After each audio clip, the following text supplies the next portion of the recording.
안녕하세요. 신쌤입니다. 제가 좀 오랜만에 찾아뵙게 되었는데요. 그동안 저의 신상에 예상치 못했던 큰 변화가 있었습니다. 사실 따지고 보면 그렇게 나쁜 일이라고만 볼 수는 없는데요. 당시에는 미처 생각하지 못했던 일이었기 때문에 굉장히 당황하고 당혹스럽고 조금 힘든 시간을 보냈습니다. 우리가 살아가다 보면 예측하지 못했던 시련을 겪는 일들이 좀 생기는데요. 내 힘으로 어찌할 수 없는 그런 일들이 생겼을 때 도움이 될 수 있는 책을 가지고 왔습니다. 바로 마르쿠스 아우렐리우스의 명상록이라는. 아우렐리우스는 본캐가 황제입니다. 로마의 황제인데요. 로마의 역사를 보면 공화정을 거쳐서 제정시대로 들어가게 됩니다. 이 제정시기에 전성기를 우리가 오현제 시대라고 부르는데요. 이 오현제, 5명의 현명한 황제다, 이런 시대를 말하고요. 이 오현제 중에 마지막 황제가 바로 마르쿠스 아우렐리우스입니다. 5명의 황제 중에 마지막이라고 했을 때 약간 눈치를 채셨을 수 있을 것 같아요. 아우렐리우스 황제가 죽고 나면 전성기가 끝난다는 이야기가 됩니다. 그래서 아우렐리우스 황제는 자신의 생애 동안 많은 시간을 사실상 전쟁터에서 보냈습니다. 굉장히 훌륭한 업적을 많이 이었던 그런 황제이기는 하지만 생애 내내 수많은 반란과 전쟁을 계속 겪어야만 했던 그런 황제이고요. 마지막에 또 이 사람에 대해서 조금 안 좋은 얘기를 그래도 굳이 얘기를 한다면 아들을 잘못 키웠어요. 그래서 아우렐리우스 황제 다음 황제는 코모두스 황제인데 이 로마 역사상 최악의 황제 중에 하나로 남아있는 그런 황제입니다. 자, 이제 아우렐리우스가 황제로서 본캐라고 했으니까 두 번째 캐릭터를 말씀드려야 할 것 같은데요. 부캐는 바로 철학자입니다. 아우렐리우스는 스토아 철학의 대가입니다. 그래서 이 아우렐리우스 황제는 자신이 전쟁터에서 또 틈나면 글을 썼고요. 자신의 스토아 철학을 바탕으로 한 이야기들을 끊임없이 남겼는데요. 마치 일기처럼 자신의 생각을 쭉 남긴 것들을 이렇게 묶은 것이 바로 이 명상록이라는 책이 되겠습니다. 그래서 처음부터 출판을 목표로 해서 이 책을 쓴 것이 아니고 그냥 자신의 생각을 담담하게 남긴 것을 후대에 이렇게 편집해서 편찬했다라고 보시면 될 것 같아요. 자, 그러면 여기서 이제 스토아 철학자라고 했으니까 스토아 철학이 무엇인가에 대한 이야기를 잠깐 드릴게요. 스토아 철학은 사실 제가 굉장히 좋아하는 그런 철학 분야인데요. 철학사에서 헬레니즘 철학의 한 학파, 이렇게 요약이 되어 있습니다. 헬레니즘 시대의 유명한 철학 학파는 두 가지로 나누어서 이야기를 할 수 있겠는데요. 쾌락주의를 기반으로 한 에피쿠로스 학파와 금욕주의를 기반으로 한 스토아 학파, 이렇게 보통 이야기들을 많이 하고요. 오늘 이야기할 바로 철학자들은 스토아 철학입니다. 자, 그러면 이 당시에 어떤 스토아 철학의 특징이 있었는지 시대적 배경과 함께 간단하게 더 말씀을 드려야 될 것 같아요. 일단은 그리스 시절을 생각해 보면 우리 철학의 시작은 사실 소크라테스죠. 소크라테스로 시작해서 그리스는 수많은 도시국가로 이렇게 나누어져 있었습니다. 그래서 개인과 공동체 사이의 간격이 별로 크지 않았어요. 나라 자체가 굉장히 작았고 우리의 공동체가 내 생각을 이야기해서 뭔가 반영이 될 수 있는 소지가 큰 이런 작은 공동체였기 때문에 특히 도시국가 중에 아테네 같은 경우는 민주정치를 했잖아요. 그래서 직접 투표도 하고 나의 의견을 이야기도 할 수 있는 그런 시대였습니다. 자, 그런데 그리스가 이제 멸망하고 나서 그리스 세계가 이제 점점 하락을 하면서 마케도니아 왕국의 알렉산드로스 황제가 그 일대를 전부 다 대제국으로 만들게 되죠. 이때의 대제국의 규모는 또 너무나 크죠. 그래서 아프리카, 아시아, 유럽을 다 잇는 거대한 세계 제국을 만들게 됩니다. 자, 여러분이 그리스 사람이었다고 생각을 해보세요. 그리스 철학자라고 한번 생각을 해보세요.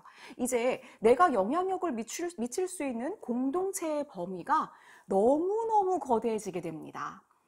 이제 상상할 수 있는 범위의 그런 공동체가 아닌 거죠. 이러면서 개인과 공동체 사이의 간격이 너무나 과거에 비해서 커지게 됩니다. 자, 그러면서 사람들의 생각들은 내가 이 나라를, 이 엄청나게 거대한 이런 제국을 내가 내 힘으로 변화시킬 수 있다라는 생각을 하기가 힘들겠죠. 그러면서 이 거대하게 벌어진 간극에 결국은 개인으로 조금 더 나의 생각을 집중하는 그런 철학이 발달을 하게 됩니다. 그래서 다소 개인적인 그런 철학이라고 생각을 좀 해야 하는 게 맞는 것 같고요. 스토아파 사람들은요, 개인은 그래서 전체 사회는 우리가 어떻게 힘으로 바꾸기가 쉽지 않다. 그리고 세계 질서는 우주의 섭리에 의해서 어떻게 쭉 일어나게 되어 있는 운명과 같은 것이라고 생각을 했어요. 그렇다면 우리는 거기서 뭘 해야 할까요? 내가 뭘 할 수 있을까요? 스토아 철학에 기반하면 내가 세상을 바꾸는 것은 쉽지 않습니다. 자, 그럼 내가 바꿀 수 있는 것은 바로 무엇이냐? 나 자신의 마음가짐이라는 거죠. 그래서 스토아파 사람들은 내 마음을 외부 상태에 상관없이 평정심을 유지하는 것을 가장 핵심으로 합니다. 그래서 스토아 철학의 핵심은 바로 평정심, 아파테이아입니다. 자, 그래서 스토아 철학자들이 가장 좋아하는 철학자는 바로 소크라테스 같은 사람입니다. 소크라테스는 억울하게 독배를 마시게 됐는데 마지막까지 의연하게 죽음을 맞이하게 되죠. 그리고 자신의 평정심을 잃지 않습니다. 자, 그래서 비슷한 사람이 이제 또 한 명 스토아 철학자 중에 있는데요. 바로 세네카라는 사람입니다. 세네카는 아우렐리우스 황제보다 약간 앞시대에 살았던 철학자, 스토아 철학자이자 정치가이자 당시 네로 황제의 스승이었습니다. 정말 제자를 잘못 만난 사람이에요. 세네카는 결국은 자신의 제자인 네로 황제, 그러니까 폭군 네로 황제에 의해서 독약을 마시는 것을 명령을 받게 되고요. 스스로 자신이 독배를 마시는데 마치 소크라테스처럼 조금도 동요하지 않고 의연하게 자신의 죽음을 받아들입니다. 제가 갖고 있는 스토아 철학자 책, 세네카의 책 중에서 이 화에 대하여라는 책이 있습니다. 이미 눈치채셨겠지만 화를 내는 것은 다 무가치하다라는 내용들이 핵심이겠죠. 이유는 평정심을 유지해야 하니까요. 그래서 외부의 어떤 요소에 의해서 내가 영향을 받지 않고 화를 내지 않을 수 있는 뭐 이런 것에 관련된 이야기들이 있습니다. 저는 스토아 철학을 제가 좋아하는 이유를 좀 생각을 해보면 사실 저는 굉장히 개인적으로 아주 표현이 많은 사람이에요. 그래서 굉장히 쉽게 웃고요. 되게 잘 웃고 슬프면 정말 잘 울어요. 쉽게 울고 쉽게 웃고 화도 확 잘 냈다가 금방 또 화도 수그러들고 뭐 이런 스타일의 사람입니다. 그래서 오히려 저의 대척점에 있는 이러한 스토아파의 좀 매력을 느낀 것 같고요. 저는 화가 나면 이 책을 읽어요. 그래서 이 책을 좀 많이 읽어서 지금은 그냥 사실은 화가 났을 때 이 책을 꺼내놓고 읽으려고 표지를 딱 꺼내놓으면 화가 좀 가라앉는, 약간 파블로프의 개처럼 표지만 봐도 화가 좀 가라앉는 효과가 있는, 저에게는 그런. 자, 우리가 스토아 철학에 대한 생각을 좀 해보면 물론 뭐 자신의 마음을 가다듬는 것이 좋고 약간 인격을 도야하는 그런 효과가 있는 그런 좋은 철학이기는 한데 좀 제 생각에는 젊은이를 위한 철학은 아닌 것 같아요. 굉장히 체념적이고 운명론적인 그런 점들이 있습니다. 왜냐하면 우리가 외부 환경을 바꿀 수가 없다는 이야기잖아요. 뭔가 사회적인 잘못된 내용을 우리가 으쌰으쌰하면서 밖에 외부 환경을 바꾸자 이런 게 아니라 밖에는 이렇게 그냥 흘러가게 두고 내 마음을 가다듬자 이런 이야기입니다. 그래서 계몽주의랑 좀 비교해보면 굉장히 대척점에 있다고 볼 수 있는데요. 뭔가 우리 인간의 이성으로 뭐 과학기술의 힘으로 우리가 뭔가를 다 바꾸고 또 좀 더 좋은 생활로 만들 수 있다 이러는 거랑은 좀 다르죠. 그래서 계몽주의를 희망의 철학이라고 한다면 사실 스토아 철학은 인내의 철학, 체념의 윤리 뭐 이런 쪽에 더 가깝다고 볼 수 있습니다. 그래서 다시 말하지만 좀 젊은이들보다는 세상을 좀 살아봤는데 생각보다 내 힘으로 내가 노력해서 안 되는 일이 굉장히 많구나, 이런 사람들, 이런 경험을 했던 사람들이 오히려 스토아 철학에 조금 더 맞는 사람들이 아닐까라는 생각도 좀 듭니다. 또 하나 말씀을 드리면 스토아 철학은 사실상 현재 코로나 시대에 딱 맞는 철학이라고 볼 수도 있습니다. 다시 말씀드리지만 상황 자체를 우리가 크게 변화시킬 수 없고 체념하고 받아들이는 상황 속에서 나의 마음을 가다듬고 이 상황에서 나의 이러한 평정심을 잃지 않고 마음을 계속해서 생활을 유지해 나갈 수 있는 그런 데 도움을 주는 철학이기 때문에 어쩌면 희망찬 뭐 이런 철학이라기보다는 좀 힘든 시기에 좀 굉장히 급변하는 사회에서 우리가 이 사회의 혼돈 속에서 어찌해야 할 바를 모를 때 나침반처럼, 그리고 나를 좀 안정시켜주고 위로를 주는 그런 철학이라고 볼 수 있을 것 같습니다. 이러한 운명론적인 철학이 나는 이런 거 되게 별로야 라고 생각하시는 분들도 많을 수 있겠지만 사실상 또 좀 묘한 위안을 주는 면들이 있어요. 우리가 사실은 내 힘으로 어찌할 수가 없는 것들이 있을 때 계속 거기에 매달리다 보면 굉장히 힘들거든요. 하지만 내 힘으로 어찌할 수 없는 것은 그냥 두고 내가 할 수 있는 내 마음을 나를 다시 돌아보는 것 이런 쪽으로 우리가 조금 생각을 한다. 약간 이런 면에서 위로가 될 수 있는 그런 철학이라는 그런 또 생각이 좀 듭니다. 이제부터는 명상록을 한번 읽어보도록 하겠습니다. 명상록을 읽어보면 이 책을 읽는 방법은 처음부터 끝까지 줄거리를 생각하면서 쭉 읽을 필요가 없는 책이에요. 그냥 아우렐리우스가 전쟁터에서 또는 그냥 자기가 정치를 하는 과정에서 내가 생각하고 내가 원하는 글 같은 것들을 그냥 쭉 쓴 책이어가지고요. 아무 때부터나 읽어도 됩니다. 자, 그래서 목차를 보면 1권부터 12권까지 쭉 이어져 있고요. 저는 그냥 가끔 중간부터 아무 데나 펴서 읽기도 합니다. 그리고 읽을 때는 이 책은 뭐 빨리빨리 읽고 이런 것이 목표가 아니고요. 천천히 그냥 한 구문 정도를 읽으면서 나를 좀 돌아보고 생각을 해보고 이렇게 할 때 매력을 느낄 수 있는 그런 책입니다. 그리고 이 책의 1권만 조금 설명을 드리면 제가 처음에 이 명상록을 읽었을 때는 1권이 굉장히 지루하다고 생각해서 빨리빨리 건너뛰었어요. 1권에는 어떤 내용들이 들어있냐면 나는 이런 점을 이 사람에게 이런 점을 배웠다라고 하는 내용들이 막 열거가 되어 있어요.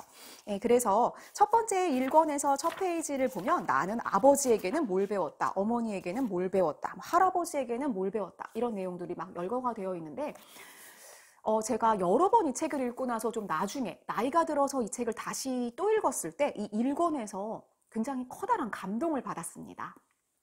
사실 우리 자신은 혼자서 이렇게 만들어진 게 아니잖아요. 분명히 많은 사회에 많은 사람들의 어떤 공동체로부터 영향을 받았는데 아우렐리우스는 사실은 직업이 황제잖아요. 그 거대한 정말 세계 최고의 로마 제국의 1인자인데 자기 자신을 만든 사람들에 대해서 굉장히 겸손하고 감사하는 마음으로 나 자신의 자아 정체성을 확인하는 그런 글이라는 생각이 들었습니다. 그래서 언젠간 나도 이런 글을 써볼 수 있을까라는 생각을 좀 한 적이 있는데요. 그야말로 자기소개서의 최종판이 아닌가라는 생각을 합니다. 그래서 모두가 한번 내가 누군가에게 어떤 나의 좋은 점들을 받은 것이 있을까? 내가 어떤 점을 배운 것이 있을까를 한번 좀 깊이 있게 생각을 해보고 그것을 글로 정리해 볼 수 있다면 그것은 굉장한 자기 자신에 대한 반영 그리고 명상이 될 수 있지 않을까라는 생각이 들어서 제가 나중에는 1권을 되게 감동적으로 읽었습니다. 뭐 여러 군데 굉장히 좋은 내용들이 많아서 제가 이 부분을 같이 많이 읽는 것은 의미가 없을 것 같고 몇 개만 좀 같이 보도록 하겠습니다. 8권의 47장에 있는 내용인데요. 예를 들면 이런 내용이 딱 스토아파의 본질이라는 걸 보여주는 것 같아서 읽어드리려고 해요. 지금 당신이 외부적인 어떤 것으로 인해 고통을 받는다면 당신은 자신을 괴롭히는 것이 외부적인 것이 아니라 그것에 대한 당신의 판단이라는 사실을 깨달아야 한다. 그러나 당신에게는 그 잘못된 판단을 제거할 충분한 능력이 있다. 어떠한 외부 상황에 의해서 내가 고통받을 때, 내가 굉장히 힘들 때 실제로 그것 때문이 아니라 그것으로 인한 나의 마음 때문에 힘들다는 겁니다. 그래서 외부 상황을 우리가 어찌할 수 없을 때 내가 내 힘으로 어떻게 바깥에 있는 내용을 바꿀 수 없을 때 내 마음의 평정심을 찾는 것이 중요하다. 이런 내용이죠. 아까 말씀드린 내용을 글로 그대로 확인하실 수가 있을 것 같아요. 쓸데없는 상상력을 버려라. 감정의 속박에서 벗어나 꼭두각시처럼 남의 조종을 받지 말라. 현재에 충실하라. 당신과 다른 사람에게 일어나는 일의 실체를 파악하라. 눈앞에 있는 모든 대상을 원인과 본질로 나누어 이해하라. 임종의 순간을 생각하라. 다른 사람이 범한 과오는 그것이 일어난 장소에 그대로 남겨두라. 우리가 되게 살아가면서 힘들 때 상상 때문에 힘든 경우가 굉장히 많죠. 그러니까 사실 이제 저도 저희 아이들이나 주변 사람들에게 그런 이야기를 많이 하는데요. 생각한 것보다 더 나쁜 일이 일어나지 않는다. 뭐 이런 얘기들을 저는 충고 겸 이제 할 때가 있는데 우리가 너무나 많은 생각들로 내부에서 일어나는 이러한 번민들로 나 자신을 괴롭히는 경우가 더 많습니다. 그래서 감정의 속박에서 벗어나서 조정을 받지 말고 현재에 그냥 충실하고 원인과 본질로 나누어서 단순하게 생각하는 것이 좋다. 그리고 다른 사람이 뭔가 잘못한 거에 의해서 집착하거나 그 사람을 너무 미워하거나 하지 말라는 이야기들, 뭐 이런 것들이 저는 굉장히 좋았습니다. 자, 그리고 이 아우렐리우스의 죽음에 대한 의연한 태도, 이런 것들 저 되게 좋아해서 이 부분만 조금 더 읽어보겠습니다. 사람이 죽는다고 해서 우주 밖으로 떨어져 나가는 것은 아니다. 죽은 후에도 여전히 우주 안에 남아 변화의 과정을 거쳐서 우주의 구성 원소이며 인간을 구성하는 원소이기도 한 본래의 원소로 분해될 뿐이다. 그리고 이것들은 다시 다른 것으로 변하지만 결코 변화를 불평하지 않는다. 우리가 뭔가에 집착하고 나의 현재 생애에 집착하는 것, 그리고 죽음을 두려워하는 것, 이런 것이 아니라 이것을 자연에 있는 그대로 본성으로 받아들이고 의연하게 받아들이다. 뭐 이런 이야기인데요. 과학적으로는 연력학 제1법칙과 사실 맞는 말이어서 저는 이게 지혜로운 사람은 생각하는 게 결국은 통하는구나, 이런 생각도 좀 했었습니다. 예, 그리고 이제 스토아 철학에서는 이러한 자연의 변화를 로고스라고 부르기 때문에 이것은 그냥 자연 있는 그대로 신의 영역이고요. 결국 그 신의 영역을 받아들이고 있는 우리는 이성을 지닌 존재이기 때문에 역시 로고스를 마음에 체화하고 있습니다. 그래서 이성을 계속 발현하고 그 변화를 받아들이고 이해하고 그 일부가 되는 것, 이것이 스토아 철학의 가장 핵심이라고 할 수 있겠습니다. 네, 그래서 지금 우리 모두에게 굉장히 힘든 어려운 시기이고 인내의 시기인데 이럴 때 아우렐리우스의 명상록과 같은 스토아 철학을 바탕으로 해서 조금 마음의 위안을 얻으실 수 있지 않을까 싶어서 오늘 영상을 준비했습니다. 예, 그리고 제가 앞으로 또 영상을 더 찍을 수 있도록 노력을 해보도록 하겠습니다. 여러분들도 모두 힘내시고 그리고 마음의 평안을 얻으시기를 바랄게요. 오늘은 가보도록 하겠습니다.